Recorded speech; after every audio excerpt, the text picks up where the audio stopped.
Wir haben ein deutsches Theater, einen deutschen Film, eine deutsche Presse, ein deutsches Schrifttum, eine deutsche bildende Kunst und einen deutschen Rundfunk.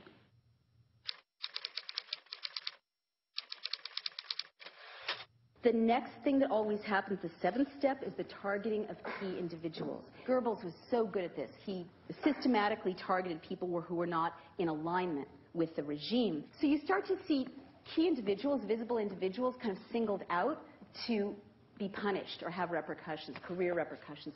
You saw people like the Dixie Chicks. We're saying the President of the United States. The Chicks hit Travel and Soldier went from #1 to oblivion in 2 weeks.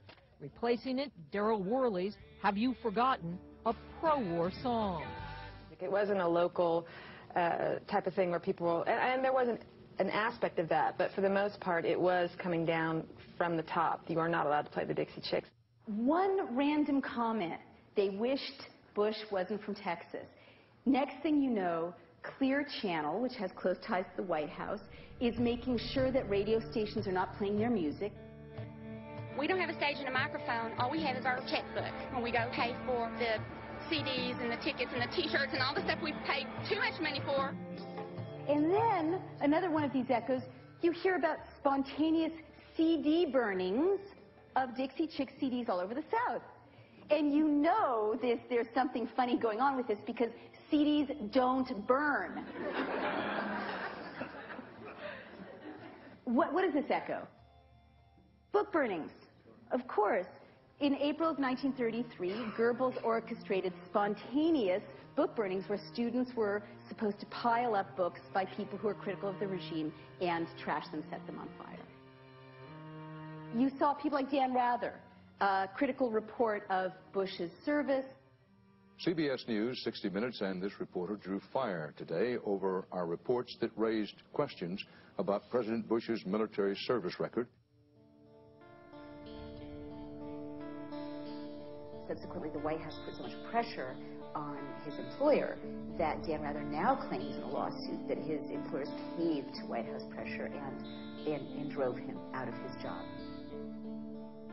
The central thing here is you can't have freedom of the press if you're going to have large, big corporations and big government intruding and intimidating in newsrooms. The chilling effect on investigative reporting is going to be something we don't want to see.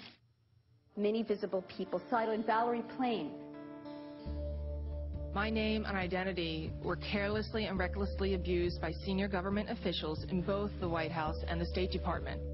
She was singled out to punish her husband, who had blown the whistle about the president's lie about yellow-caked uranium. After a CIA-sponsored trip to Africa, her husband, Joe Wilson, wrote this article attacking the rationale for war, that Iraq had weapons of mass destruction. Dick Cheney was furious, and when he found out Wilson's wife worked at the CIA, he wanted to use her to discredit him. It's claimed in retaliation, Scooter Libby leaked the fact that Wilson's wife, Valerie Plame, was a CIA operative. And you're convinced that's why they did it, is because they didn't like what you were saying? Well, I actually think that it was more nefarious than that. I think that they were doing it because they had every intention of trying to protect the cover-up of the lies and disinformation that provided the justification for war in the first place. They purposefully outed a CIA agent, Valerie Plame. That's not treason anymore, outing a spy? Did I mention it was one of our spies? Did the July 14th column destroy your covert position and your classified status? Yes, it did. I could no longer perform the work for which I had been highly trained, and so that career path was terminated. It was her whole career, and her whole career depended on keeping the cover, and they deliberately went out and trashed her. Valerie Plame, her career ended, her life endangered, those of the people around her endangered. And she says in her memoir that when she went out on her back porch, to look at her back porch rather, and she has 2 toddlers, she saw that the bolts holding the deck up 20 feet off the ground had been loosened. That's right, targeting key individuals.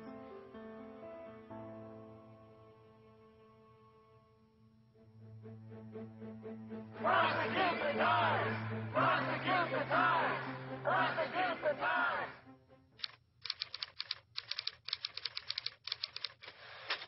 The next step a would-be dictator always takes is to restrict the press.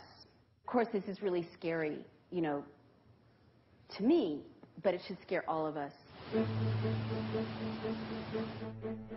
There can be no excuse for anyone entrusted with vital intelligence to leak it, and no excuse for any newspaper to print it.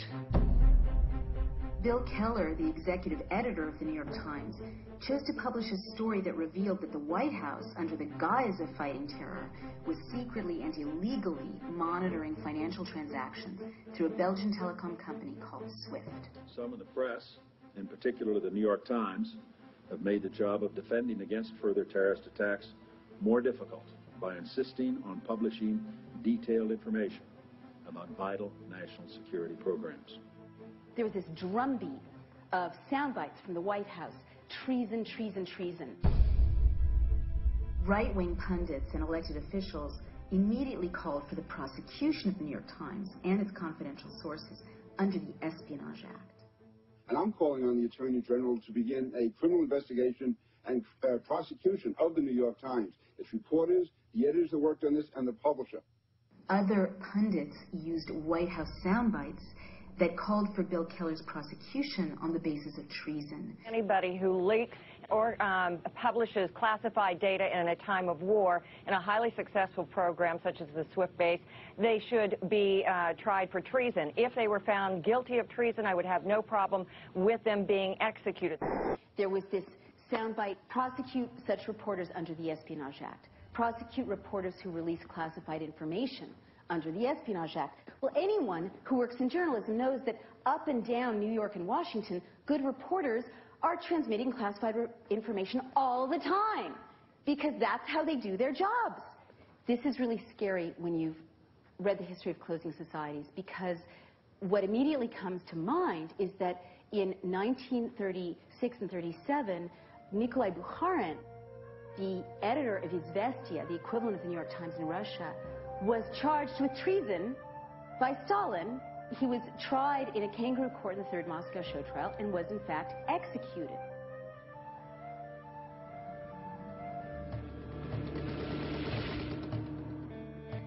The Espionage Act of 1917 was passed in the run-up to the First World War. The Espionage Act basically made it a crime to criticize the war. It equated dissent with espionage. And what it did was it allowed agents of the state to round up ordinary citizens, librarians, activists, labor leaders, journalists, without warrants. Often these people were beaten, they were imprisoned. Eugene Debs, a presidential candidate at the time, was sentenced to 10 years in prison under the Espionage Act. His crime? He had given a speech about the First Amendment. So this sweep of the Espionage Act silenced dissent in the United States for a decade. So when you start to hear this drumbeat, treason, treason, espionage, espionage, try them under the Espionage Act, you know that you have moved into a very dangerous place in a closing society. Bilal Hussein was an AP photographer. He was part of a team of photojournalists who were nominated for a Pulitzer Prize for their